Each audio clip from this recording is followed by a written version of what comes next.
Ce qui est d'ailleurs une question légitime. À partir du moment où vous voulez faire un mandat électif, il faut que les gens se demandent si vous avez reçu de l'argent, d'où ça vient. Donc c'est tout à fait normal que l'on pose cette question. Ce qui est aussi tout à fait normal, c'est de faire attention à mon cursus.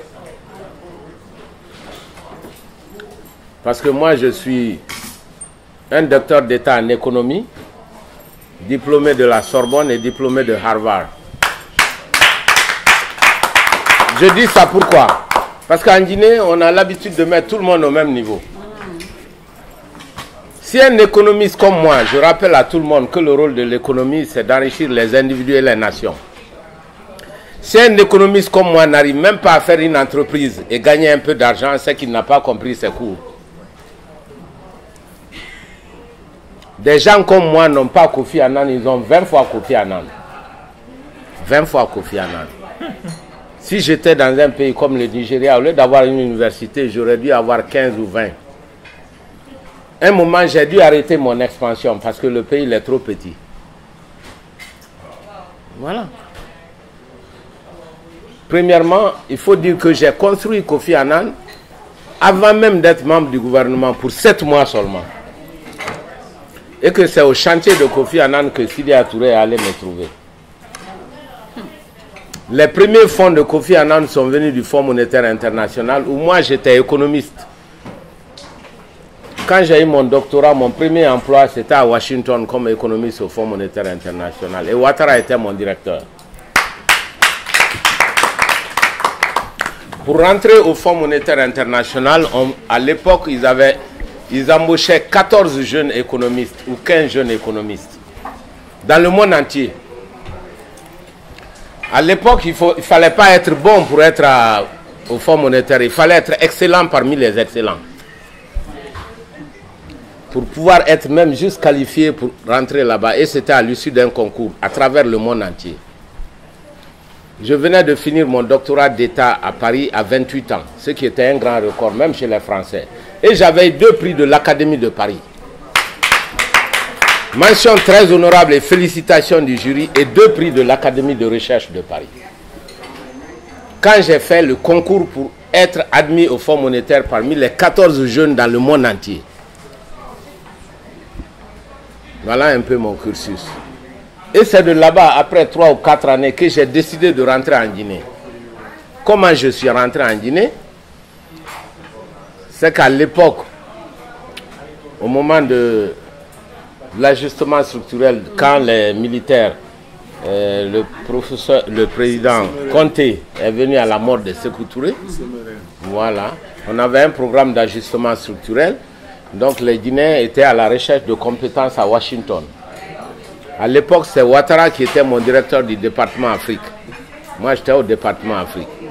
C'est Ouattara qui a dit, écoutez, vous cherchez des gens alors qu'il y a quelqu'un ici de très très bon. Un de nos jeunes, qui est guinéen, pourquoi on ne travaille pas avec lui pour qu'il rentre chez lui? Voilà, c'est comment j'ai été en Guinée.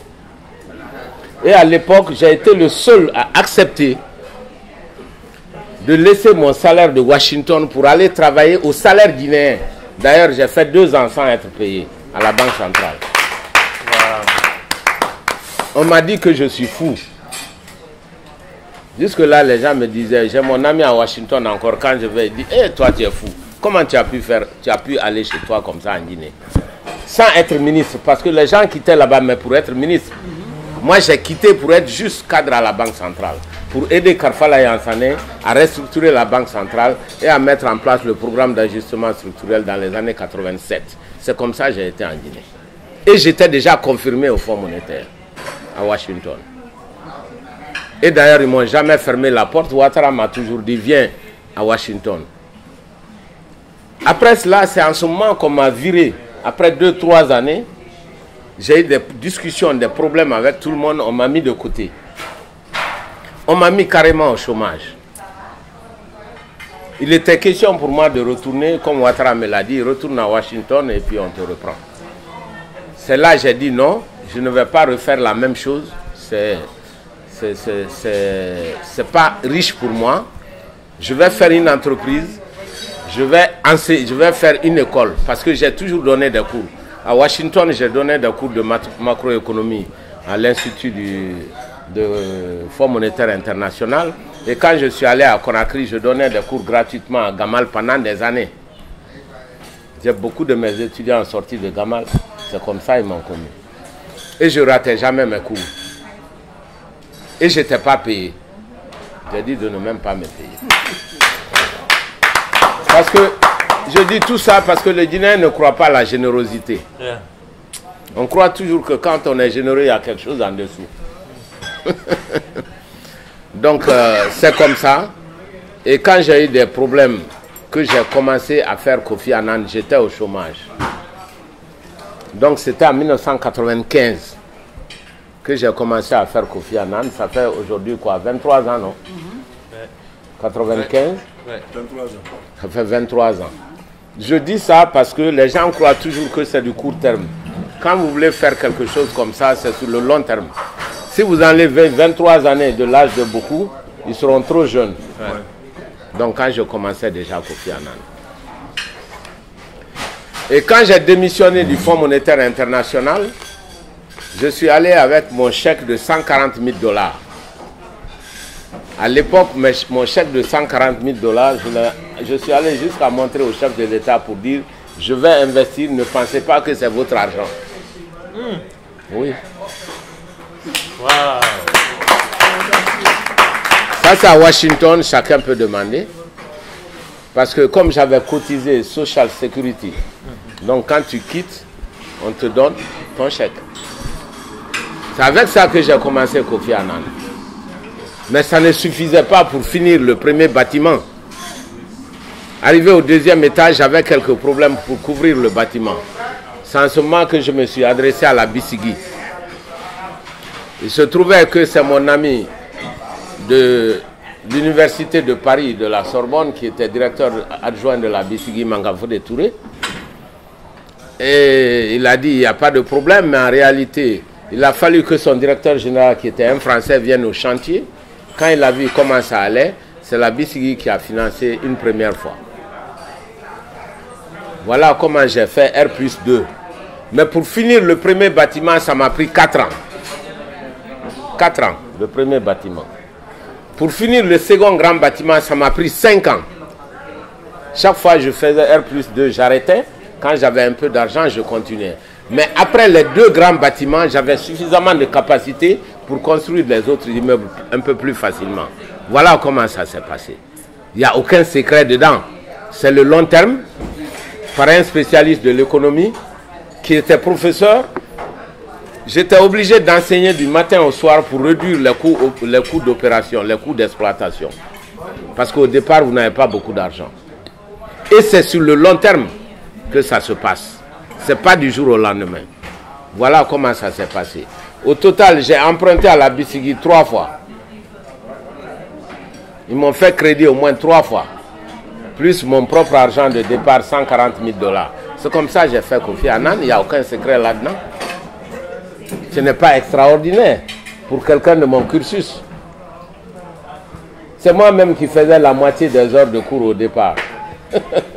Je donnais tous les cours, pratiquement, parce que j'ai voulu commencer par économie et droit. Pour éviter les dépenses. Voilà, bien sûr. Parce qu'il faut beaucoup d'efforts pour qu'une entreprise marche. Ouais. Donc c'est comme ça, petit à petit, qu'on a bâti Kofi Annan. Au moment où je le faisais, les Guinéens ne croyaient même pas qu'il y avait une université privée. Ils disaient, c'est quelle absurdité ça, une université privée.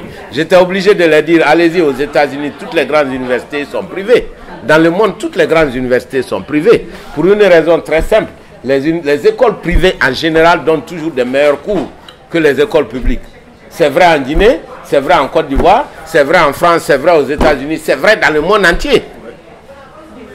Tout ce qui est privé est toujours plus efficace que ce qui est public. Toujours. Voilà. Donc voilà comment Kofi Annan a été financé. Ce n'était pas du tout avec l'argent de l'État. D'ailleurs, je n'ai jamais travaillé avec l'État, hormis mes 7 mois de ministre des Finances sous contrôle. Et on a vite fait de m'expulser. Donc depuis lors, je n'ai jamais géré en Guinée. Voilà. Donc j'ai fait Kofi Annan avec mon argent et l'argent de la Bisigi. Voilà comment cela a évolué. Parce qu'il faut le dire et il faut expliquer aux gens que c'est du très long terme. Ça fait 23 ans que ça dure. Chaque année on fait un peu, chaque année on fait un peu, jusqu'à ce que ce soit une grande université. Mais ce que je dois ajouter, pour qu'une université marche en Guinée, c'est la même recette pour que l'université marche partout dans le monde, c'est la qualité. Lorsque vous donnez des cours de qualité, l'université marche toujours, partout dans le monde entier. C'est comme ça que ça se passe. Et nous avons fait beaucoup d'efforts pour améliorer la qualité des cours que nous donnons. L'université Kofi Annan, jusqu'à aujourd'hui, c'est de loin la meilleure université en Guinée. Je dis de loin, c'est même pas comparable avec aucune autre université, ni privée, ni publique. Pourquoi? Parce que nous donnons énormément d'heures de cours. Je ne vais pas rentrer dans les détails, mais la qualité de l'université n'est pas visible à l'œil nu. Si par exemple je fais des cours d'analyse financière, toutes les autres universités vont donner 25 heures, 45 heures. À Kofi Annan, on va donner 72 heures. Et quand ce n'est pas fini, le programme, on va continuer. Et moi-même, j'allais acheter, c'est maintenant que je n'achète plus les bouquins. Avant, moi-même, j'achetais tous les bouquins, les travaux dirigés et les bouquins à Paris pour mettre dans 2 ou 3 grandes valises pour les amener. Maintenant, l'université est très grande, nous avons des départements qui s'occupent de ça. Donc, on a beaucoup insisté sur la qualité. D'ailleurs, cette année, on a été récompensé parce que la faculté de médecine de Kofi Annan vient d'avoir l'agrément du CAMES, l'autorisation du CAMES, la reconnaissance du CAMES. Ça veut dire que le diplôme qui est délivré en médecine à Kofi Annan, c'est un diplôme avec lequel vous pouvez travailler à Washington, à Paris, à Genève, à Abidjan, n'importe où dans le monde. C'est reconnu mondialement. C'est une reconnaissance mondiale. Ça se fait sur la base de quoi? Ça se fait sur la base du contenu du programme d'abord. Il faut que le programme enseigné soit conforme aux standards internationaux. Ça se fait sur la base de la qualification de l'encadrement. Il faut que ce soit des grands professeurs agrégés. Moi, j'en fais venir 15 plus les agrégés guinéens chaque année à l'université, à la faculté de médecine.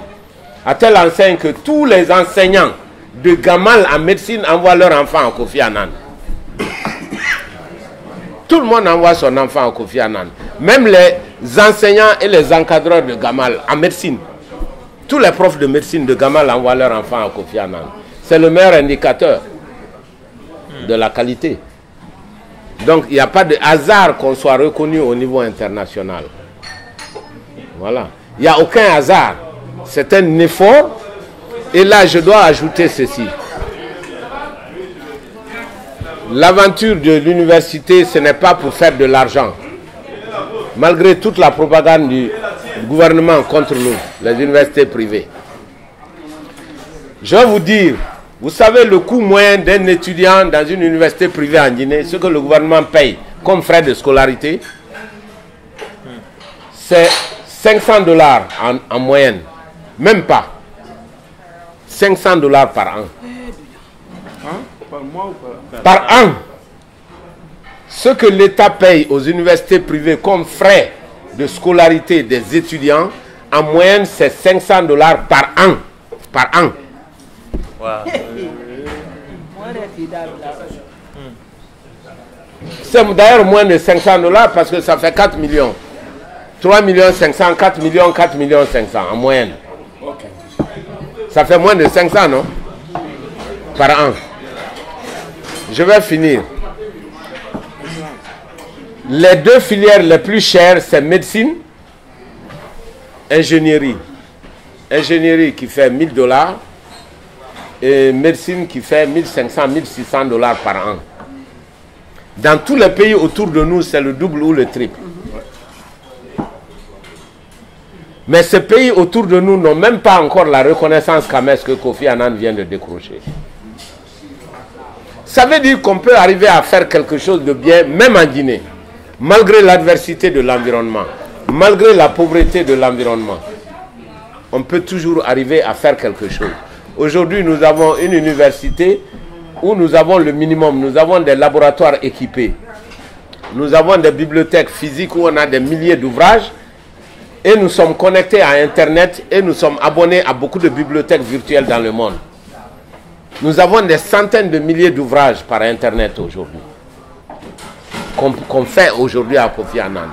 Donc je vais dire même que l'accès au savoir est illimité, même en Guinée. Ça veut dire qu'on peut faire du bon travail si on le veut, à condition qu'on soit engagé sur la qualité. Encore un dernier mot, notre objectif n'a jamais été de nous enrichir, mais l'argent est une contrainte. Ce n'est pas un objectif, mais c'est une contrainte. Ça veut dire quoi? Ça veut dire qu'il faut de l'argent pour qu'une institution marche. Il faut de l'argent pour payer les gens. Il faut de l'argent pour faire des bibliothèques. Il faut de l'argent pour faire des infrastructures. Mais l'objectif n'est pas d'amasser le maximum d'argent. Si vous ne croyez pas à ça, allez-y demander. Moi, j'ai fait 7 années. Pendant 7 années, je donne la 4e année gratuitement à tous mes étudiants. Tous mes étudiants, 4e année gratuite pendant 7 ans. Je n'ai pas calculé le nombre de millions de dollars que ça fait. Voilà. Donc ne croyez pas que toujours on cherche à accumuler de l'argent. L'argent, l'argent, l'argent. Ce n'est pas ça la vérité. La vérité est que nous devons avoir d'autres motivations. Si nous cherchons que l'argent, on ne peut pas faire une éducation de qualité nulle part au monde. Voilà ce que je voulais dire sur cette histoire de Kofi Annan, pour vous dire qu'il n'y a pas un franc d'argent public dedans, il n'y a pas un franc d'argent volé dedans, il n'y a pas un franc d'argent volé dedans, et c'est le long terme, et que ça a été fait avant même que je sois ministre temporaire de l'économie et des finances. Voilà. Donc j'espère que j'ai été suffisamment clair. Et que les sources de financement, c'est l'argent que j'ai amené de Washington, plus 3 crédits successifs à la BCG, que tout le monde peut vérifier. Voilà, tout le monde peut aller à la BCG, dire, donnez-moi le dossier du Dr Kaba, les crédits qu'il a eu. Ça c'est facile. Et tout le monde est encore vivant. Voilà. C'est la raison pour laquelle moi j'arrive à faire l'audit en Guinée. Aucun gars corrompu ne peut être auditeur en Guinée. Ça c'est bien dit. Aucun. Ça c'est bien. Parce que le lendemain, ils vont mettre dans tous les journaux où est-ce que tu as volé, avec qui tu as volé. Ouais. Donc si vous êtes un voleur, vous ne pouvez pas parler en Guinée. Voilà. Et c'est pour ça que les autres ne parlent pas. Et c'est pour ça que moi je parle. Haut et fort. Voilà. Alors, monsieur Silla. Excellence, vous prolongez les réponses. Je vais essayer d'être court prochainement. Voilà. Mais l'université, c'était important. Ouais. C'était important qu'on en parle. D'accord. Alors, monsieur Silla, je suis d'accord avec votre suggestion de faire des groupes thématiques avec les qualifications appropriées pour parler spécialité économique, spécialité juridique, etc. Je retiens votre idée, c'est une bonne idée. On va se battre pour la réaliser. Vous m'avez demandé mon sentiment sur l'affaire du port aujourd'hui qui défraie la chronique. D'abord, je trouve que c'est scandaleux. Pourquoi c'est scandaleux? Je ne parle même pas du contenu de l'accord. L'accord, moi, je ne l'ai pas lu. Donc, je ne me prononce pas sur le contenu de l'accord. Ce qui est scandaleux, c'est de faire des négociations secrètes, des négociations privées sur un bien public. C'est là qu'il y a le scandale déjà. On ne peut pas faire des négociations privées sur un bien public. Le port autonome de Conakry, c'est l'un des plus gros investissements pour le pays. C'est un bien qui appartient à toute la nation. On ne peut pas négocier en secret. Les administrations ne sont même pas impliquées. Même l'administration du port n'est pas impliquée. Les ministères ne sont pas impliqués. L'Assemblée nationale n'est pas impliquée. Ça n'a absolument aucun sens. Même les conseils à la présidence, les conseils économiques à la présidence n'étaient pas au courant du dossier. Pourquoi il est si caché? Un dossier caché, un dossier qui n'est pas transparent ne peut pas être au bénéfice du peuple de Guinée. Voilà. Donc vous me demandez mon sentiment. Je suis contre. Parce qu'on ne peut pas vendre la Guinée par morceaux. Surtout à la fin d'un mandat où on n'est même pas... Normalement, on ne doit même pas être autorisé à engager le pays au-delà de son mandat. Donc ça n'a absolument aucun sens. Voilà mon sentiment là-dessus. C'est de la mauvaise gouvernance. On ne peut pas négocier en privé quelque chose qui appartient à toute la nation. Ce n'est pas un bien privé. Est-ce que vous pensez que dans l'avenir, il est possible de faire une rétro-perspective, une rétro-contre-contrat? Quelles sont les solutions qu'il faut dans l'avenir? Ça, on va revenir un peu. Mais Ça va dépendre du nouveau gouvernement. c'est trop tôt pour en parler. Mais à partir du moment où l'Assemblée nationale n'est pas impliquée, il y a toujours possibilité de retour. La résignation est possible dans les conditions. C'est toujours possible. Mon cher ami, tout est temporaire dans cette vie. Même la vie est temporaire. Les médias sont présents ici. Présentez-vous les médias, parce que ça c'est une rencontre d'information. Présentez-vous les médias. Si vous avez des questions à poser, vous êtes là pour ça. On va ça plus tôt. Vous présentez, vous posez des questions. Monsieur Diallo. Oui, c'est Abdoulaye Diallo, le correspondant de Guinée News. Avant de poser ma question, je voudrais d'abord... Qui est mon premier site que je regarde chaque matin. Le Diallo. Je voudrais ôter mon manteau de journaliste d'abord pour dire qu'en tant que Guinéen, je suis un grand admirateur de Dr. Ousmane Kabou. Merci. Merci. La petite histoire, quand j'étais au lycée, c'est Mali et Mbana. J'étais tout le temps avec un prof récepteur. Même durant les périodes de révision pour les examens, je partais pour la révision avec mon prof récepteur. En ce moment, il n'y avait que la MTG à écouter. C'est à travers donc la MTG que j'ai entendu et que j'ai connu Ousmane Kabou quand il était au Niger. Et malgré que le passage a été temporaire pour très court, mais le peu qui se disait de lui à travers la radio m'a permis d'avoir cette information. Et ceci s'est consolidé depuis le temps par l'investissement que vous avez pu faire dans le cadre de ceci dit, pour revenir maintenant à ma question en tant que journaliste, je vous ai écouté. Comme je l'ai dit, en tant que technocrate, je pense que tout Guinéen reconnaît à lui son cadre bien. Mais je viens d'être surpris tout à l'heure par le technocrate qui dit qu'il s'est lancé en politique parce qu'en tant que technocrate, il est frustré, il pense qu'il faut être politique pour construire le pays. Ouais. Alors que moi, par exemple, je me suis toujours opposé, par exemple, à une formation d'une équipe gouvernementale qui n'est composée que de politiques. Et je pense que vous conviendrez avec moi, à chaque fois qu'une équipe gouvernementale est mise en place, on cherche à voir combien de technocrates avons-nous au sein de l'équipe pour espérer que oui, les choses vont changer.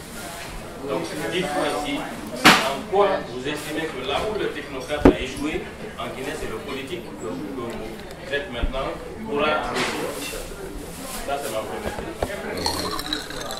La deuxième, dans votre intervention, parlant de la situation politique, vous avez dit que actuellement la mouvance et une bonne partie de l'opposition, notamment les deux grandes formations politiques, les deux camps, s'entendent comme la rose en poire.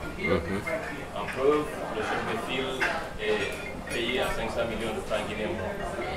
Ma question est de savoir, lorsqu'il s'est agi de mettre en place la loi portant sur la charte des partis politiques, et plus particulièrement l'institution du chef de file, si je ne me trompe pas, vous étiez alors député. Tout à fait. Tout à fait. Je souhaiterais savoir ce qu'a été votre vote, votre position par rapport à l'adoption de cette loi. Parce que j'imagine que c'est elle qui permet aujourd'hui à Talin de percevoir tous les avantages Les 500 millions. Tout à fait. La troisième question, je dirais, je suis tellement ébloui par la beauté du discours qui vient d'être fait. mais je me demande en quoi vous serez différent. Tout à l'heure, vous avez dit que le Guinéen a l'habitude de confondre tout le monde. Et je n'en fais pas exception, pour être honnête. Mais en quoi vous pouvez être différent de ceux soit qui vous ont précédé ou qui sont avec vous, qui parlent haut, mais qui agissent généralement avec des résultats qu'on connaît de la situation, qu'elle soit politique ou économique de la Guinée. Qu'est-ce qui pourrait faire le coup différent entre le discours que vous venez de tenir ici? Je suis convaincu, même s'il y avait des adversaires politiques ici, ils reconnaîtront en vous cette beauté du discours que vous venez de tenir. Mais qu'est-ce qui pourrait réellement amener à croire que oui, le discours tenu pourrait effectivement être traduit dans les actes, si toutefois, même si vous continuez à dire que vous n'avez pas encore géré, mais si vous avez la chance de gérer, qu'est-ce qui pourrait être différent de la gestion que vous aurez à entreprendre par rapport à ce qu'on a connu jusqu'ici? La dernière est celle de savoir, durant toute votre intervention, vous avez parlé des hommes politiques, vous avez dit eux. C'est comme si, moi personnellement, j'ai eu l'impression que c'est un de moi. C'est-à-dire que vous êtes de l'autre côté de la table politique. Vous n'êtes pas un homme politique. Donc vous ne pensez pas que vous aussi, dans une certaine mesure, vous êtes comptable et redevable de la situation actuelle que vous venez de faire. Voici mes 4 questions. Ok, M. Diallo, vous avez beaucoup de questions, mais je vais essayer de faire des liaisons entre elles. Parce que la première question, pourquoi je pense que c'est l'homme politique et non le technocrate qui peut améliorer un pays? C'est lié au fait que vous pensez que en quoi je serais différent. Je vais vous expliquer. D'abord, la première question. Vous pensez que l'homme politique est inefficace, que c'est le technocrate qui, quand il est ministre, il peut prendre les bonnes décisions, n'est-ce pas? Là, vous avez tort. C'est là que vous avez tort. Et ça me fait 30 ans que je côtoie ces choses-là. Tu comprends? Ma petite expérience de ministre pendant 7 mois, on m'a mis dehors. Pourquoi? Parce que moi, je voulais prendre certaines décisions qui n'étaient pas partagées par l'homme politique. C'est pour vous dire que les décisions économiques ne sont pas prises par les économistes, mais par les hommes politiques. Voilà. C'est l'homme politique qui prend toutes les décisions. Je vais vous donner un exemple terre à terre. Peut-être je devrais le faire pour que vous compreniez mieux. Lorsque j'étais ministre des Finances, une de mes priorités, c'était de payer les arriérés intérieurs. Les arriérés intérieurs, en tant qu'économiste, moi je sais que quand on veut de la croissance économique dans un pays, il faut payer les arriérés intérieurs. Les entreprises guinéennes, c'est elles qui embauchent les autres. 30 ans après, encore aujourd'hui, quand les entreprises ont fait les fêtes tournantes, elles n'ont pas été payées. La plupart des entreprises ont fermé, ça a augmenté le chômage. Ok? Ça, c'est ce que moi je voulais faire. Mais les hommes politiques, le président n'en voulait pas. Il dit non, la priorité, c'est pas ça. Même si vous êtes ministre des Finances, vous n'avez pas la possibilité de prendre la décision. Si vous ne soumettez pas la décision au président de la République, il approuve ou désapprouve. Ok? En tant que technicien, j'ai donné l'exemple tout à l'heure. J'étais à la présidence comme conseiller du professeur Alpha Condé. Je me suis battu pour que la Guinée ait des usines d'alumine et que la Guinée ne se spécialise pas dans la sortie de la bauxite. Qu'est-ce qui s'est passé? On a signé des accords sur la bauxite et on n'a pas voulu se battre sur l'alumine. Donc en tant que technocrate, moi je voulais une chose, les hommes politiques avaient leurs propres priorités. Encore une fois, comprenez bien qu'aucun technocrate ne décide quoi que ce soit. C'est l'homme politique qui décide. C'est le président de la République qui nomme les ministres. Quand vous êtes ministre déjà, vous êtes un homme politique. D'accord? Vous pouvez être ministre technocrate, votre décision est soumise au Conseil des ministres et au chef de l'État. C'est lui qui fait l'arbitrage. Ou s'il y a un Premier ministre. Voilà, c'est l'homme politique. C'est la politique qui décide tout. Ce n'est pas du tout l'économiste. Et c'est là qu'il y a une grande erreur. Et moi, je pensais comme vous pendant très longtemps. Il a fallu que je me rende compte à l'évidence que la technicité ne vous envoie nulle part. Alors, de deux choses l'une, ou vous continuez à vous battre avec les hommes politiques pour qu'ils prennent les bonnes décisions. Par expérience, je sais que c'est impossible. Ou alors, c'est le technicien, le technocrate que vous voulez transformer en politique.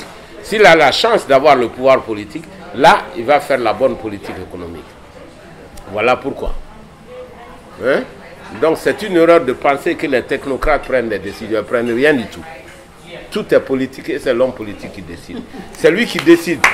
Oui, c'est lui qui décide. Là, il faut mettre le goudron, là, il ne faut pas mettre. C'est lui qui décide de donner la priorité pour construire des universités ou pour construire des boîtes de nuit ou des hôtels. Voilà, c'est l'homme politique, ce n'est pas du tout le technocrate. Et pour que ça marche maintenant, il faudrait que l'homme... Pourquoi ne pas directement conclure qu'il faut un technicien pour être président? Voilà, justement, c'est ce qu'il a... C'est ce que je dis. Dire. C'est pour ça que je fais de la politique. Voilà. Parce que comme j'ai échoué en tant que technocrate, il faut venir dans la sphère politique, prendre le pouvoir et exécuter un programme. Voilà. Alors, il m'a dit une autre question qui est intéressante. En quoi vous serez différent? Vous êtes comme tous les hommes politiques, je l'ai dit tout à l'heure avant votre arrivée. Vous parlez beaucoup, mais après, quelle est la garantie que vous allez faire ce que vous dites, n'est-ce pas? C'est ça l'idée. Eh bien, il n'y a pas de garantie, mon frère. Je vais être franc avec vous comme je l'ai été au Maroc. Il n'y a aucune garantie que ce que l'on dit, on va faire ça. Vous n'avez de garantie nulle part. En politique, nulle part. Ni en Guinée, ni ailleurs. Tous ceux qui vont vous parler de garantie, c'est des menteurs. Il n'y a pas de garantie. Par contre, c'est pourquoi il est si important de voir ce que quelqu'un a fait avant d'être candidat. Je vous donne un exemple terre à terre. Si moi je viens comme candidat, je dis, écoutez, je vais développer l'enseignement en Guinée. Est-ce que j'ai besoin de jurer? Non. Pourquoi vous allez me croire tout de suite? Parce que j'ai fait ça avant même d'être candidat à quoi que ce soit. Si en tant que privé, j'ai pu faire une université, quand j'ai l'ensemble du budget de l'État, vous êtes certain que la Guinée va être couverte de bonnes écoles? Ça au moins vous savez. Est-ce que j'ai besoin de jurer? Non. Si je vous dis, je vais développer l'agriculture, moi j'ai fait des centaines d'hectares de riz, moi-même. J'ai une plantation où il y a des lévéas, où il y a palmier à huile, où il y a du café, où il y a du cacao. J'ai fait des l'anacarde dans 2 plantations. J'ai des plantations actuellement de plus de 300 hectares. Wow. J'ai du bétail de plus de 200 têtes de vaches. Wow. Donc, c'est des choses que je connais. Si je te dis que moi, je vais développer l'agriculture, je n'ai pas besoin de jurer. Je n'ai qu'à vous montrer mes propres plantations. Vous allez savoir que je ne raconte pas d'histoire. Quand je veux l'autosuffisance alimentaire sur le riz, mais c'est parce que moi, j'ai fait le riz, je connais tout sur le riz, mon frère. Depuis le labour du terrain, jusqu'à la qualité de la semence, je connais. Comment on fait le labour, avec quel type de machine. Et je vais insister qu'il y ait non seulement des pièces détachées, mais qu'il y ait des mécaniciens qualifiés. Parce que si jamais, au milieu de votre récolte, votre machine tombe en panne, moissonneuse, batteuse, vous êtes mort. Ça m'est arrivé. J'ai perdu des milliers, des centaines d'hectares comme ça. Donc je sais de quoi je parle. Comment on récolte le riz, je connais. Comment on fait l'ensachement, je connais. Qu'est-ce qu'il faut pour travailler, quelles sont les usines pour mettre en sac, je connais. Qu'est-ce qu'il faut pour valoriser au bout, je connais. Parce que l'agriculture, comme n'importe quel travail, ne marche que s'il y a le profit. Si l'agriculteur ne gagne pas de l'argent, il n'y a pas d'agriculture. C'est ce qui a fait échouer Sékou Touré et tous les socialistes du monde. Ils ont tous échoué. Pourquoi? Parce que bien qu'ils aient donné des machines agricoles en grande quantité, ils ont imposé des prix. Ils veulent que les prix soient bas parce qu'ils prennent part pour les citadins contre les paysans. Si le prix du riz est trop bas, le paysan, lui, il ne gagne rien. Parce que la dépense de l'un est le revenu de l'autre. Il ne faut jamais oublier. L'économie, c'est comme ça. Interconnecté. C'est interconnecté. Donc, si vous voulez que les prix du riz soient trop bas, c'est bien bon. Mais vous n'aurez personne pour faire l'agriculture après. C'est ce qui est arrivé. Et quand ils ont les tracteurs, ils vendent les tracteurs, ils font le transport en brousse avec. Parce que ce n'est plus rentable. Donc, il ne s'agit pas seulement de distribuer des engrais comme on le fait maintenant. Il faut voir la filière du début jusqu'à la fin, jusqu'au revenu encaissé par le paysan. Si tu vois tout ça, tu peux développer l'agriculture. C'est des filières que moi je connais, je ne fais pas de la théorie là-dessus, je l'ai pratiqué.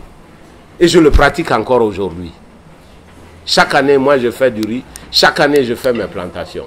Quand je quitte Washington, je vais dans ma plantation, et au village, et à Kissidougou. Alors, pour répondre encore à votre question, il n'y a pas de garantie. Mais quelqu'un qui a l'habitude de voler de l'argent pour aller investir dans un autre pays, si vous le nommez président, qu'est-ce qu'il va faire? C'est le budget qu'il va prendre maintenant pour envoyer. Bravo. Et bien voilà, c'est pas compliqué. Hein? Prenez quelqu'un qui a l'habitude de faire quelque chose chez lui. Là, vous n'aurez pas de surprise. Encore, je l'ai dit, quelqu'un qui n'a même pas construit sa propre paillote, sa propre case dans un pays, vous voulez qu'il construise le pays. Ça ne peut pas marcher. Voilà. OK? Voilà. Donc, c'est la réponse à votre question. Et c'est tout. Vous m'avez parlé du statut du chef de file de l'opposition. Moi, je me suis abstenu. Mais le fait est qu'aujourd'hui, le chef de file de l'opposition est payé par le pouvoir. Voilà. Donc sa crédibilité a beaucoup baissé à cause de ça. Et ils font toujours des ententes politiques. Malheureusement, nous constatons ça au Parlement. Moi, je suis du Parlement. Chaque fois qu'il y a des mauvaises lois, les deux partis s'entendent ensemble pour faire passer la loi. J'ai parlé tout à l'heure de la nouvelle loi sur la CENI, vous n'étiez pas là. La crise politique post-électorale est due au fait qu'il y a eu de la fraude pendant les élections communales, n'est-ce pas? Et la nouvelle loi n'en parle même pas. Il n'y a aucune provision anti-fraude. Est-ce que ça veut dire que la nouvelle loi va régler le problème ou va l'aggraver? Il va aggraver le problème. Parce qu'il n'y a aucune provision anti-fraude. C'est une entente des deux parce que les deux partis étaient juste intéressés à se partager les places. Moi, je ne suis pas contre que les grands partis aient les places à la CENI. Contrairement à d'autres, ce n'est pas ça qui a ma motivation. Ma motivation, c'est qu'on aurait dû avoir des provisions anti-fraude dans la nouvelle loi, puisque c'est la fraude qui a provoqué la crise post-électorale. Quand vous faites une nouvelle loi, vous ne mettez rien contre la fraude, ça veut dire que la fraude va continuer. Et la loi est inutile. Comprenez? Voilà ce qui se passe. Et là encore, il y a entente entre les deux partis. Ouais. Et chaque fois qu'on n'est pas d'accord, d'abord, ça n'a même pas été discuté à l'Assemblée nationale. Ce sont les deux partis qui se sont entendus. On a violé toutes les procédures de l'Assemblée nationale. Donc, et regardez maintenant le problème qui s'est passé à Kinia. J'en ai parlé aujourd'hui. Moi, je suis un démocrate. Je viens d'une ville, Kankan, où la plupart des maires ne sont même pas de Kankan. Donc ça ne me pose aucun problème. Tout Guinéen peut être maire. Mais ce que l'on oublie, c'est que la crise de Kinia, c'est parce qu'il y a eu entente entre les deux partis. Il y a un conflit politique qui n'a pas été résolu correctement. Si l'élection avait été transparente et que M. Ba était élu, je parie qu'il n'y aurait pas eu de contestation à Kinia. On a transformé le problème en problème purement ethnique, comme ils savent le faire, pour distraire les Guinéens. En réalité, c'est qu'il y a mal-donne politique. C'est qu'il n'y a pas eu de transparence au niveau de l'élection. Il y a eu crise post-électorale, vrai ou faux? C'est ça le vrai problème. Mais au lieu de ça, les politiciens savent très bien nous distraire dans les crises ethniques. On transforme tout en ethnique. On dit non, c'est parce qu'on ne veut pas qu'il y ait ceci ou cela. Et tout le monde est passionné. On oublie même la cause de la crise, c'est-à-dire la fraude dans les élections. Vrai ou faux? Voilà comment on nous traite mal. Voilà comment on nous manipule. Avant votre arrivée, j'ai expliqué la plaisanterie en ce qui me concerne. Quand on a dit que, moi j'ai dit que, voilà, on s'est entendu, la calebasse, comment on va garder le pouvoir en haute dîner. N'est-ce pas? Ça a fait le bruit partout. J'ai dit aux gens, d'accord, supposons que ce soit vrai. Supposons que ce soit entendu pour garder le pouvoir. Est-ce qu'on va dire ça à la radio? On peut dire ça à une radio? Il faut être stupide pour dire ça à la radio. Donc c'est faux déjà. Et la calebasse dont on parlait, c'est simplement l'électorat de haute dîner. Parce que c'est les femmes qui se sont plaintes, et à juste titre. Il n'y a aucun leader de la haute dîner qui est avec le président, c'est son fief. C'est normal que les gens s'interrogent. Voilà. On a parlé de ça. On parlait ni de Peul, ni de Soussou, ni de personne. La calebasse signifiait l'électorat de la haute dîner. Si vous vous bagarrez avec nous 5, vous allez perdre votre électorat. C'est ce que ça signifiait. Ça ne peut pas signifier le pouvoir.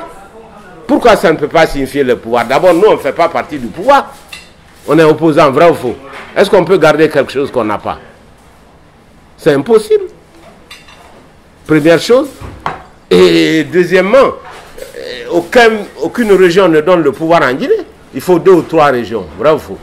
Ce n'est pas la haute Guinée qui peut élire un président de la République. Donc tu ne peux pas dire on va garder le pouvoir. Quel pouvoir on a? D'abord, nous, est-ce qu'on a un pouvoir? On parle de 5 personnes qui n'ont même pas le pouvoir. C'est pour te dire comment on peut être stupide et manipulé par les hommes politiques. À telle enseigne que même des malinqués qui ont écouté, qui ont vu, je les ai demandé, tu as écouté? Non, ils disent oui, j'ai écouté. Est-ce qu'on a parlé de ça? Non, il n'y avait pas de problème d'ethnie, mais comme ils ont dit ça... C'est pour te dire comment on est manipulable dans notre pays. J'ai dit, mais tu as écouté? Il dit oui. Est-ce qu'on a parlé Soussou? Non. Est-ce qu'on a parlé Peul? Non. Alors où est l'ethnicité dedans? Oui, mais j'ai entendu moi-même que c'est ethnique. J'ai dit, mais tu as écouté ou pas? Il dit oui, j'ai écouté, mais... Ça veut dire que la Guinée est fragile et qu'on aime trop manipuler par les hommes politiques. Donc on transforme tous les problèmes économiques, des problèmes politiques, en problèmes ethniques. Docteur, ça n'a pas de sens. Oui. Je veux m'assurer que j'ai compris cette partie. Pourquoi? Parce que je sais que quand je comprends, je pourrais faire comprendre. Tout à fait. Oui. C'est le but de votre présence, M. Diallo. Si je comprends cette histoire de calebasse, vous dites que ça n'a rien d'ethnique. Au contraire, vous parliez de l'électorat de la Haute-Guinée. Mais bien sûr, puisque c'est de ça qu'il était question. Donc il était question de sauvegarder, de faire en sorte que l'électorat de la Haute-Guinée ne soit pas divisé. Non. Attendez. Les femmes de Haute-Guinée sont venues à Conakry. Oui. Sur un constat. Elles ont dit, il n'y a aucun leader de Haute-Guinée avec Alpha Condé. Il y a un problème. Ce qui est normal, c'est légitime. La Haute-Guinée, c'est son fief. Comment ça se fait qu'il n'est d'accord avec aucun leader de Haute-Guinée? Donc les femmes sont venues pour ça et c'est normal. C'est tout à fait... Ça n'a rien d'ethnique ça c'est légitime. Alors on a discuté avec elles. On a dit, écoute, nous... on ne peut pas vous donner toutes les réponses, il faut parler aux autres. Première chose. On a dit, si le professeur Alpha Condé, il a l'électorat de la Haute-Guinée, vrai ou faux? Mais s'il se bagarre avec les 5 leaders tous de la même zone, est-ce qu'il peut garder l'électorat? Mais c'est ça la calebasse. Si on se bagarre, la calebasse tombe, tu perds ton électorat. Il s'agit d'Alpha Condé là. Mais c'est par respect, on dit, nous avons la calebasse. Si on ne s'entend pas entre nous, la calebasse tombe. Parce que tu ne dis pas, le chef de l'État, vous avez la calebasse. Si vous ne vous entendez pas avec nous 5, votre calebasse va tomber, vous allez perdre l'électorat. C'est prétentieux. D'accord? Par respect, on dit, on a la calebasse. Si on ne s'entend pas, ça va tomber. Mais il s'agit de l'électorat de Haute-Guinée, il ne s'agit pas de pouvoir. Est-ce que c'est la Haute-Guinée qui donne le pouvoir? Aucune région ne donne le pouvoir en Guinée. Il faut 2 ou 3, vrai ou faux? Bien sûr, c'est stupide même. Et puis on parle des gens qui n'ont pas le pouvoir. Nous, on est opposants. Qu'est-ce qu'on va garder? On peut garder quelque chose qu'on n'a pas? Est-ce que nous, on fait partie du pouvoir pour le garder? Pas du tout. Et ce pouvoir n'a rien de malinqué ni de Haute-Guinée entre nous. Il n'y a pas 1 kilomètre de goudron qu'il a fait là-bas. Laisse tomber. Il n'y a pas une seule ampoule qu'il a allumée. En quoi c'est haut dîner? C'est stupide. Ça veut dire simplement que les hommes politiques sont très forts pour nous diviser et pour nous distraire. On n'a jamais parlé d'une autre ethnie, c'est juste un truc entre nous là-bas en haut dîner. On dit on ne s'entend pas. Tu vas perdre ton électorat. C'est tout. Mais ils ont dit non, Calebasse c'est le pouvoir. D'ailleurs, ils se sont entendus comment garder le pouvoir. Mais si c'est vrai, qui va dire ça à une radio? Toi aussi. Si c'était vrai, est-ce qu'on passe dans une radio pour dire? Non. Moi, je suis député. Si les femmes de Haut-Guinée viennent, je suis député, je dois rendre compte à la base. C'est ça mon métier. Voilà. Et on le fait en langue vernaculaire. Et j'ajoute qu'aucun Guinéen ne vient du ciel. Si vous êtes Guinéen, c'est que vous êtes forcément Peul, Soussou, ou Malinké, ou Forestier. Bon alors, arrêtons de raconter des histoires. Si tu n'aimes pas ta région, tu ne peux pas aimer ton pays. Donc, c'est des histoires. Dans le contexte guinéen, généralement, je suis d'accord, quand vous dites le régime n'a pas à voir la Haute-Guinée, c'est que le régime n'a rien de Malinké. Mais généralement, on a toujours associé l'appartenance ethnique du président en exercice au régime. C'est-à-dire quand c'est un Soussou qui est président, on considère que c'est le régime Soussou, c'est un Peul qui est là, donc c'est un régime Peul. Mais alors qu'est-ce que vous avez réellement, dites-nous, qu'est-ce que nous devons dire à celui-là qui dit que non, le docteur a voulu dire par là, même si lui et les 4 autres, ou les 3 autres, ils ne sont pas présidents, ils n'ont pas le pouvoir, mais le fait que c'est un Malinké qui a le pouvoir, donc faisons en sorte que le pouvoir là ne perd pas ce pouvoir. Non, non, non. Attendez. D'abord, ça c'est faux. On ne parlait pas du pouvoir, on parlait de l'électorat de Haute-Guinée. Encore une fois, arrête de raconter des histoires qui n'existent pas. On est en train de parler de l'électorat de la Haute-Guinée. Ce n'est pas le pouvoir, ça. Ce n'est pas la Haute-Guinée seule qui donne un pouvoir. Les femmes sont venues pour ça. Elles disent, vous allez perdre l'électorat en Haute-Guinée si vous ne vous entendez pas avec 5 personnes de la Haute-Guinée. C'est normal. C'est normal. On leur dit, non, si on ne s'entend pas, tu vas perdre ton électorat. C'est tout. Ça s'arrête là. Ça n'a rien à voir avec le pouvoir. Ça, c'est la traduction falsifiée. Yes. Parce que ce que je ne vous ai pas dit... L'interprétation des hommes... Non, non, non. Ce que je ne les ai pas dit, c'est qu'en fait, il y a eu concertation au sommet. Voilà. Entre 2 leaders qui ont décidé d'attaquer le PADES. Ils ont dit, comment on va le faire? D'ailleurs, Koundouno, il a été payé. Son avocat a été payé par un leader. Voilà. Oui. Et le pouvoir a voulu passer, a poussé le procureur de la République pour dire on va lever l'immunité parlementaire. Mais les parlementaires ne sont pas fous. Ils savent très bien que ça n'avait rien d'ethnique. Les gens ont rigolé. Tu comprends? Il y a beaucoup de problèmes au Parlement, des gens qui ont dit plein de choses. Mais je ne suis pas d'accord avec l'approche qui consiste à dire lui il a mal dit, mais les autres ont plus mal dit que lui. Moi, je n'ai pas mal dit. Ça n'a rien à voir. Et si c'est à refaire, je vais dire exactement la même chose. Parce que ça n'a rien d'ethnique. Moi, je ne vais pas me laisser manipuler. Ça n'a rien d'ethnique. Qu'est-ce que c'est cette histoire à la con? D'accord. On va évoluer. Voilà. Je crois qu'ils ont confondu le mot Calebasse, de la petite Calebasse. Pourquoi ils confondent au pouvoir alors que c'est l'électorat de Haute-Guinée? Une autre radio, la basse-cote, s'il vous plaît. Monsieur Souma, c'est Monsieur Souma, non? Vous avez... Merci, M. Diallo. Merci beaucoup, M. Diallo. Et moi, je suis heureuse de te rencontrer aujourd'hui parce que je te cherchais. Oui, Allez-y, Souma. M. Souma, s'il vous plaît. Bonsoir. Bonsoir. On n'a pas de micro, malheureusement. C'est pas grave. Les décisions sont irrationnelles. Voilà. C'est ça le problème.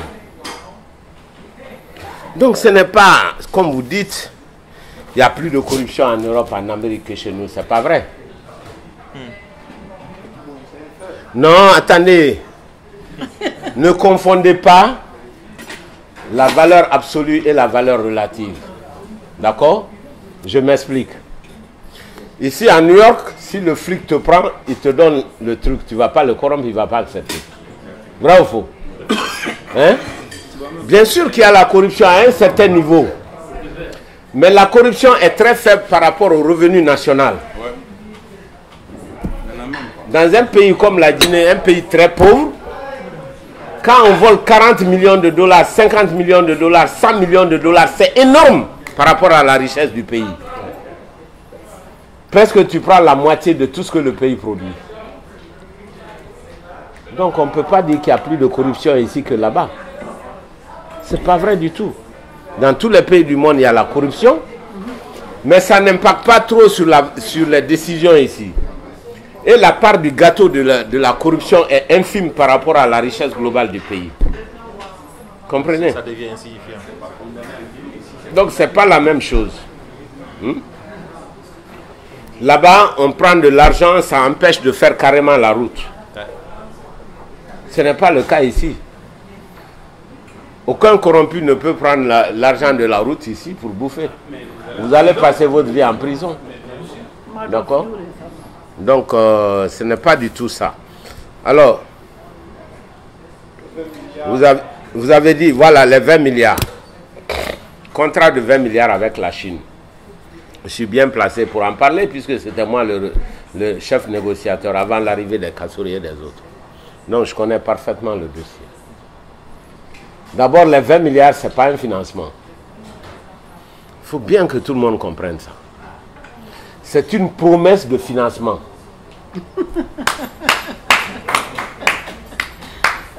C'est très important. Dès le départ, j'ai dit ça, mais ils font l'amalgame, ils font exprès. C'est de la politique, ça. C'est ça. On fait croire aux gens qu'il y a un financement de 20 milliards. Il n'y en a pas. Ce que vous avez fait pour la Guinée et pour vous-même et pour votre pays, ce n'est qu'une bénédiction. Merci pour ça. J'aimerais savoir d'un côté, est-ce que vous êtes le porte-parole des parlementaires de la Haute-Guinée? Parce qu'à 3 reprises, vous vous êtes mis dans une situation où il faut expliquer, pour éduquer tout le monde pour comprendre ce que vous voulez dire. Êtes-vous impulsif ou cherchez-vous, ou ce qu'on voit en vous, ce n'est pas ce que vous êtes? Ça, c'est vrai. D'autre part, la Guinée est comme la vie de Boy de Ferdinand Oyon. On se croit gagner tout et après on se retrouve qu'on n'a rien. La Guinée, on a toujours parlé de bauxite, de mine, en tant qu'économiste. Parce que, vous voyez, comme vous l'avez dit, en France, aux États-Unis, des économistes comme vous ou de votre gabarit ont la possibilité de faire autre chose que peut-être ce que vous avez fait et ce que vous voulez faire. Il est de la volonté de tout un chacun d'entre nous de faire une école comme la vôtre ou peut-être d'avoir ce que vous êtes en train de faire. Ne pas penser d'éduquer la population guinéenne à autre chose que de parler de cette bauxite, de cette pluie et de ces montagnes. Parce que c'est ce qu'on a toujours parlé. La Mauritanie n'a pas les mêmes montagnes que nous. Le Niger n'a pas les mêmes situations pluviométriques que nous. Et en Mauritanie, quelqu'un rentre sous une douche et se lave. En Guinée, même le chef d'État se lave dans un seau. On ne dira pas. Quelqu'un peut me dire non? Non, c'est vrai. Continuez.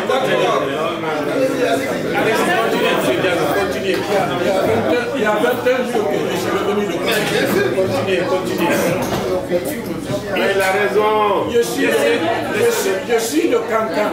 Si je suis chef d'État aujourd'hui, je rentre dans ma maison à Cancan, je vais me laver dans un seau. Oui, c'est vrai. C'est vrai. Alors, si je suis le chef d'État, je me vois comme un chef d'État. Je suis de Cancan. Mais au moment que j'ai quitté Cancan en 72, alors, ne rentrons pas dans ça. J'ai fait mon espoir privat. Je suis né à Cancan. Et puis, à Cancan, auprès de la gare. Donc, il n'y a pas quelqu'un qui parle mieux malinqué que parmi tous ceux qui disent « Je ne suis pas là, je ne suis pas là ».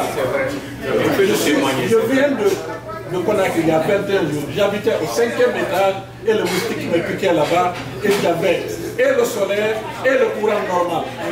Au 5e, je n'avais pas que les moustiques ont des filles. Laissons tomber ça. Docteur Cabral, ma question, je disais comme la vie de bruit en Guinée. On regarde plus haut et on oublie ce qui est en bas. Votre étude, votre gabarit, votre connaissance, vos diplômes et tout, nous avons écouté plusieurs politiciens, peut-être qu'ils sont 5 ou 6 parmi vous ici, qui ont assisté depuis 25 ans que nous sommes là, que moi je suis là, qui ont assisté à 3 réunions, à 4 réunions. On nous dit de nous les Guinéens, depuis la Côte d'Ivoire, il faut plutôt frapper le Guinéen avant de lui poser une question. Laisse-le, frappe-le avant de lui demander pourquoi il l'a fait. Vous êtes au courant, vous le savez d'abord. Pourquoi le Guinéen ne cherche-t-il pas une autre solution qui n'est autre que cette bauxite, ces minerais, cette solution du corps? Si vous avez développé une autre technologie, je ne dis pas technologie, mais une autre politique individuelle de développement au niveau régional ou villageois, au-delà de ce qu'on voit aujourd'hui, ne pouvons-nous pas aller plus loin? Si je demandais si vous êtes impulsif, c'est parce que, à plusieurs reprises, parce que c'est pour ça qu'on vous a enlevé de la présidence, ça demande des explications. Quand vous étiez ministre de l'économie et des finances, on vous a enlevé, vous avez quitté après 7 mois, et puis ainsi de suite, parce que vous dites que le politicien ou bien le franc-parler change des fois certaines choses, et ma manière de le dire aussi c'est comme ça. Je ne parle pas en tant que journaliste ici ou écrivain, mais je veux seulement vous dire que je compare la Guinée à la ville de Boy. Quand il est chez son patron, il mange assez bien. Quand il rentre chez lui, il va à 7 à 10 km à pied aller-retour. Ferdinand Oyanon en a fait dans son livre. N'est-on pas dans cette situation de cœur? D'accord, vos questions sont très intéressantes. Vous savez pourquoi vos questions sont intéressantes? Parce qu'elles traduisent l'amertume du Guinéen, le désespoir du Guinéen.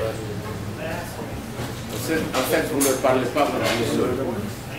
Je sens bien dans vos questions la tristesse du Guinéen. Le fait que les Guinéens essaient toujours, c'est la même chose. On a l'impression que ça recommence toujours de la même façon. Mais je vais vous dire, vous avez tort. Je vais revenir à la question. D'abord, si je suis porte-parole des parlementaires de la Haute-Guinée, pas du tout. Je vous ai dit, ce n'est pas moi qui ai provoqué cette discussion. La discussion est venue nous trouver. D'accord? Et d'ailleurs, les femmes n'étaient pas venues au Manding, elles sont allées chez nous. Elles sont allées à la présidence. Et c'est les gens de la présidence qui ont amené les femmes au Manding, y compris Damaro. C'est Damaro qui a transporté les femmes au Manding. Après, c'est lui qui m'a le plus attaqué. C'est pour vous dire que c'est une politique. C'est juste construit. C'est juste un truc. Mais ça, c'est pas important. Okay. Quand on est parlementaire, on est député de chez soi et député du pays. Les deux à la fois. Vous devez rendre compte à votre base, mais vous devez prendre en charge l'intérêt de l'ensemble du pays aussi. Donc c'est les deux. Okay? Alors, vous avez dit, est-ce qu'on n'a pas une autre approche que ces histoires de boxing, de richesse, etc. Vous avez raison, mais prenez le temps de lire le projet de société de Palais. Depuis les là, je n'ai même pas eu le temps de parler de Palais. Si vous lisez vraiment le projet de société de Palais, vous vous rendrez compte que la partie minière, ce n'est qu'un appendice. La vraie richesse de la Guinée, c'est d'abord l'agriculture. Pourquoi c'est la vraie richesse de la Guinée? Parce que c'est elle qui occupe la majorité de la population guinéenne. Plus de 60% de la Guinée. Donc si vous voulez réduire la pauvreté en Guinée, ce n'est pas le secteur minier, c'est dans l'agriculture qu'il faut travailler.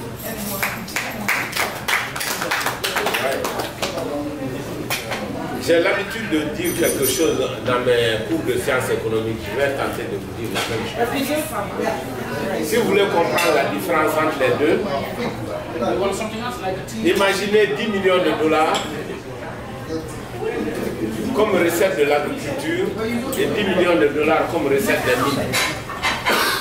le même montant. Okay?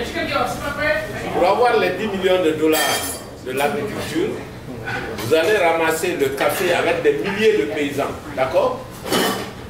Ça veut dire que ces 10 millions vont être distribués. Tous les milliers de paysans. D'accord? Vous en donnez un peu aux transporteurs. Et celui qui a fait la collecte va prendre une petite marge. D'accord? Donc ça va rendre des milliers de gens propriétaires de revenus. Maintenant, prenez les mêmes 10 millions de dollars, mais des mines. Les mines vont payer à la Guinée 10 millions de dollars. Ça va tomber au trésor. D'accord? Qui va bouffer d'après toi? Le gouvernement. Entre le ministre, les chefs de cabinet, le président de la République, leurs épouses, leurs copines, les billets d'avion, les frais d'hôtel, tout va partir comme ça. Très peu va venir dans le pays. Vous comprenez? C'est pour cela des pays comme la Côte d'Ivoire qui ont bâti leur développement sur l'agriculture s'en sont mieux sortis que des pays miniers comme le Zaïre, l'ex-Zaïre, comme la Guinée. Et d'ailleurs, à un moment, on a dit la carte de la misère en Afrique correspondait à la carte de la richesse minière. Parce que c'est dans ces zones qu'il y a les plus grands conflits. Parce que les gens mettent le feu dans ces pays pour pouvoir exploiter en toute impunité les puissances étrangères. Donc c'est dans ces pays qu'il y a les grandes misères, il y a les guerres. C'est dans les grands pays miniers qu'il y a la déstabilisation. Il y a beaucoup de choses qui se passent. Ceci pour vous dire simplement que contrairement à ce que vous pensez, le PADES a beaucoup mis l'accent sur l'industrialisation, sur l'agriculture, sur l'énergie et non sur les mines. Au contraire, nous déplorons ce qui se passe dans les mines parce que ce n'est même pas une bonne politique. C'est une politique pour l'environnement de la Guinée. Si vous arrivez à couper, vous allez avoir des larmes aux yeux. On le fait de racler la terre rouge. Tout le monde est malade avec la poussière. Les cours d'eau commencent à se tarir. Les paysans n'ont plus de place pour faire de l'agriculture. Les camions chargés de combustible traversent la ville tous les jours et il y aura des milliers de cancéreux bientôt dans la zone. Voilà. Et pour quel intérêt? Regardez ce que ça rapporte au budget national. Il y a des scandales qui trouvent dans ce pays. Voilà. Donc,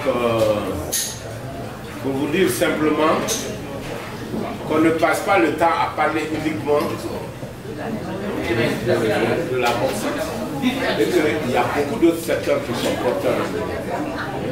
C'est pour cela que nous avons insisté qu'il y ait des micro-barrages en Côte-Guinée et en forêt. Pour revenir à notre discussion, pour dire comment le Guinée est méchant. Quand j'ai dit qu'il faut des micro-barrages en Côte-Guinée et en forêt, ils ont traduit micro-barrages en Côte-Guinée, point. On a enlevé forêt. Dans la tradition trompée. C'est moi, je les envoie au tribunal d'ailleurs, ils vont être condamnés. Non mais c'est vrai. Et on veut distraire les gens. Comment voulez-vous développer l'agriculture en Guinée s'il n'y a pas d'énergie à l'intérieur du pays? S'il n'y a pas d'énergie, il n'y a pas d'usine de transformation. D'accord? Des produits agricoles. S'il n'y a pas d'usine, ça veut dire qu'il n'y a pas d'acheteurs. S'il n'y a pas d'acheteurs, il n'y a pas de développement agricole. Encore une fois, en économie, on ne raisonne pas de la même manière. Les gens pensent qu'on produit et on vend, n'est-ce pas? Ce n'est pas vrai en économie, on vend d'abord avant de produire.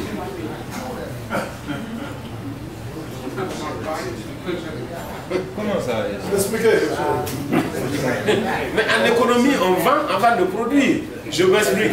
Si par exemple, il y a une usine de café, de transformation du café à 0 prix, quand l'usine s'installe, les paysans, sachant qu'ils vont vendre à l'usine, vont commencer à faire beaucoup de café.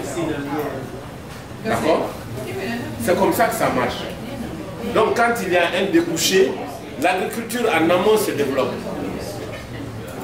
Mais ne croyez pas qu'on peut développer l'agriculture et ensuite faire un débouché. Ça ne marche pas de cette façon. Si vous développez le temps de faire le débouché, les gens vont perdre. Une année, 2 années, ils ne vont plus continuer à faire l'agriculture. D'accord? Donc très souvent en économie, ce n'est pas le même raisonnement. C'est quand vous donnez le débouché qu'en amont ça se développe. Ok? Donc quand vous mettez de l'électricité, vous mettez des usines de torréfaction de café, les gens se mettent à faire du café en amont. Parce qu'ils ont là où vendre. Donc il faut étudier tout le revenu de la filière, si vous voulez que ça marche. C'est ça que je veux dire. Oui. Vous venez de développer la situation de Congo. Plus dernièrement, aux États-Unis, ici, nous avons vu un sénateur se lever contre toute une politique ou tout un système pour défendre une cause dont il trouve juste. En tant que député, et si vous parlez de bouquet, on peut parler de Sigiri et de Ligré. C'est la même situation. Donc, la majorité des politiciens ou des hommes politiques ou présidents de partis qui viennent nous faire presque le même discours ici, ne nous donnent pas de solution. Des très beaux discours, ou bien ils sont très éloquents, mais en fin de compte, il n'y a pas de pratique. Nous aimerions savoir s'il y a des hommes parmi ces politiciens qui peuvent dire je suis prêt à tout perdre pour cette cause à laquelle je crois. Alors, c'est bon de le dire ici, mais quelles sont les actions? Y a-t-il des actions prévues par votre parti politique pour pallier à cette situation? Ou en tant que député, quelle est la solution que vous pensez avoir? Attendez, il ne faut pas tout confondre, c'est ce qui est dans les projets de société. Le projet d'une société, d'un parti politique, c'est de dire voilà ce que nous allons faire quand nous aurons le pouvoir. Vous pouvez croire ou ne pas croire. Et c'est là que j'ai dit que le parcours du leader est important. Vous avez parlé de la fatigue de la Guinée par rapport au Sénégal, n'est-ce pas? Si vous voulez une réponse toute simple et bête, je vais vous dire que c'est dû à la qualité de l'élite entre les deux pays. Regardez le Sénégal, un pays où il n'y a rien sauf du sable, d'accord? La Guinée où il y a tout. Mais jusqu'à demain, quand un Guinéen est malade, il va se faire son contrôle médical au Sénégal. Et d'ailleurs, il va se faire soigner dans une clinique au Sénégal par un Guinéen. Ce qui est encore.